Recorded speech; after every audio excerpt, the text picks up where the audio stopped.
과거 우리는 국제사회의 원조를 받는 가난한 나라였다. 그러나 2009년 11월 원조 선진국 클럽이라 불리는 OECD 개발원조위원회에 가입하면서 명실상부한 원조 선진국이 됐다. 국제사회의 첫 번째 사례이다. 지난 4월에 OECD가 발표한 자료에 따르면 2013년 우리나라의 공적 개발 원조, 즉 ODA 규모는 모두 17억 4천만 달러로 개발 원조위원회 28개의 국가 가운데 16위였다. 2009년에 ODA 규모가 8억 1,600만 달러였던 것에 비하면 2배 이상의 증가이다. 그러나 국민 총소득 대비 ODA 규모는 2013년 기준 0.13%로 개발원조위원회 국가 평균 0.3%나 유엔에서 권고하는 0.7%에는 크게 못 미치는 실정이다. 이제는 우리도 국제사회에 책임 있는 선진국으로서 보다 적극적으로 인도적인 나눔을 실천해야 할 때다.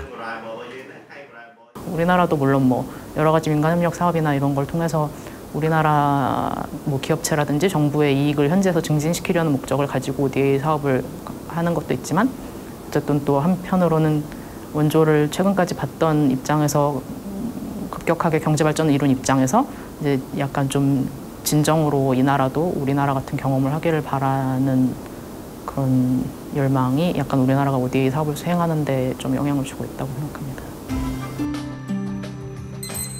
프놈펜에서 북쪽으로 91km 떨어진 곳에 캄퐁치낭. 옛날부터 도자기 생산이 활발했던 마을이다. 이곳의 전통적인 도자기는 유약을 바르지 않은 토기로 가격이 상대적으로 저렴한 특징이 있다. 인구 52만 명의 도시.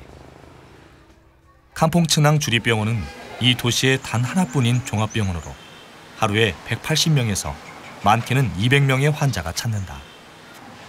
코이카는 지난 2007년부터 이곳을 중점 지원해 오고 있다.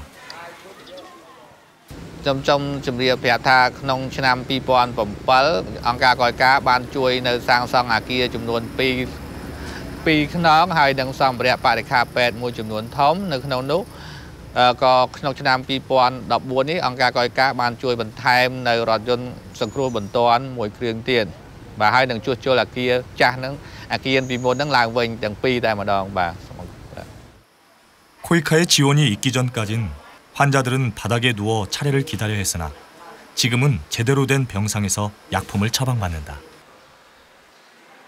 캄보디아의 보건의료 현실은 아시아 개도국 가운데서도 특히 열악했었다. 오랜 내전과 사회 혼란 속에서 의사들은 죽임을 당했고 병원은 파괴됐다.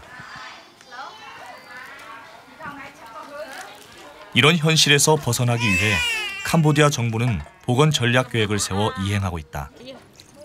모자 보건을 강화하고 전염성 질환과 비전염성 질환을 모두 감소시키는 게 핵심 목표이다. 코이카는 유니세프, 세계은행, 호주 등과 함께 캄보디아의 보건 전략 계획을 돕고 있다. 이 같은 다자간 협력을 통해 캄보디아의 보건 정책은 보다 원활해질 것이다. 이제 원래는 돈이 없어서 이거에 분만하는데 굉장히 스트레스를 받고 있었는데 정부가 이제 무료로 코이카도 지원한 그 펀드로 무료로 가서 편안하게 분만을 하고 이제 건강하게 아이를 데리고 집으로 돌아가는 엄마 보는 거 이런 게 이제 굉장히 저희도 이제 기쁘고 뿌듯한 일이거든요. 그래서 모든 사람들이 다 그렇게 될 수 있도록 캄보디아에서 코이카가 이제 앞으로도 계속 노력을 경주해 갔으면 좋겠습니다. 왕림 프놈펜 대학교 교사가 되고 싶어서 여기에서 한국어를 공부해요.